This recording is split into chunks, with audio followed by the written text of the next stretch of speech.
তালিকা শুনে হুজুর কি বলতেছে, সে নাকি তাকে পুরস্কার দেওয়া হবে এরকমটি তিনি মনে করেছেন। আমরা বক্তব্যটি শুনবো, এরপরে আমি মূল্যবান কিছু কথা বলবো, সেই কথাগুলো না শুনলে দয়া করে কেউ মন্তব্য করবেন না। একটু বলি, কারণ তরিন ব্যারিস্টার তরিন আপু আমার এমন এক টেনশন ফেলাইছে, এখন আমি লাস্টে 30 সেকেন্ডে বলে ফেলি।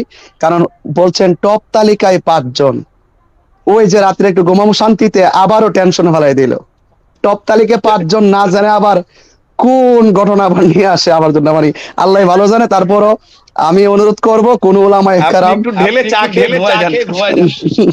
ভাই এগুলো আর বললেন না, কারণ এগুলো তো দর্শক মণ্ডলী, প্রধানমন্ত্রী যে বক্তব্যটি শুরুতে শুনছেন, সেই বক্তব্যটি সম্পর্কে আপনারা কি মতামত করবেন? যে সে কি আলেম বিদ্বেষী? নয়, প্রধানমন্ত্রী কখন আলেম বিদ্বেষী নয়, ইসলাম পক্ষেই তিনি কাজ করে থাকেন। কেননা তিনার কাছে সকল ধর্মদেরকে তিনি সম্মান দিবেন, সেটাই স্বাভাবিক। কেননা তিনি একজন সকল ধর্মের নেতা এবং প্রধান, এজন্য তিনি রাষ্ট্রের সকল মানুষকে সমানভাবে দেখেন এবং ইসলামকে তিনি বেশি প্রাধান্য দেন, কেননা তিনি মুসলমান।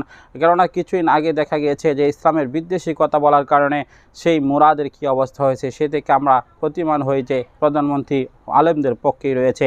তবে এই যে আলেমের বিরুদ্ধে যে লিস্ট করেছে, এই লিস্টের সম্পর্কে কিন্তু প্রধানমন্ত্রী নির্দেশ দেননি এবং এই বিষয়টা সপক্ষেও কিন্তু প্রধানমন্ত্রী কোনো কথা বলেনি। তাহলে বোঝা যায় যে এই আলেমদের যে তালিকা করা হয়েছে, তাদেরকে জঙ্গিবাদ আখ্যায়িত করা হয়েছে। এটা কিন্তু তাদের নিতান্ত একটি মন গড়া বিষয়, এটা কিন্তু কোনোভাবে কার্যকারী হবে না।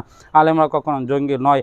অবশ্য তারা যদি দুর্নীতি যদি বলে থাকে, তাহলে এটা আইনের হাতে ছেড়ে দিলাম। আইনের যে ব্যবস্থাপনা রয়েছে, আলেমদের অর্থ সম্পদ সেগুলোকে যাচাই করে দেখুক, সেটা স্বাভাবিক, করতেই পারে, এটা সকলের অধিকার রয়েছে। কিন্তু আলেমরা জঙ্গিবাদী বলে যে সাব্যস্ত করেছে, তারা উল্লেখ করেছে, সেটার চরম বিরোধিতা করতেছে সকলে। আমি বিরোধিতা করি, আপনি অবশ্যই বিরোধিতা করবেন, মাননীয় প্রধানমন্ত্রী অবশ্যই সেটা বিরোধিতা করেন, কারণ প্রধানমন্ত্রী তাহাজ্জুদ পড়েন, নামাজ পড়েন। আমরা সেই আশা ব্যক্ত করে আজকের মতো ভিডিও নিচ্ছি। অবশ্যই যারা এই পর্যন্ত দেখলেন, একটি লাইক করে দিবেন, শেয়ার করে সকলের মাঝে ছড়িয়ে দিবেন। আসসালামু আলাইকুম রহমতুল্লাহ।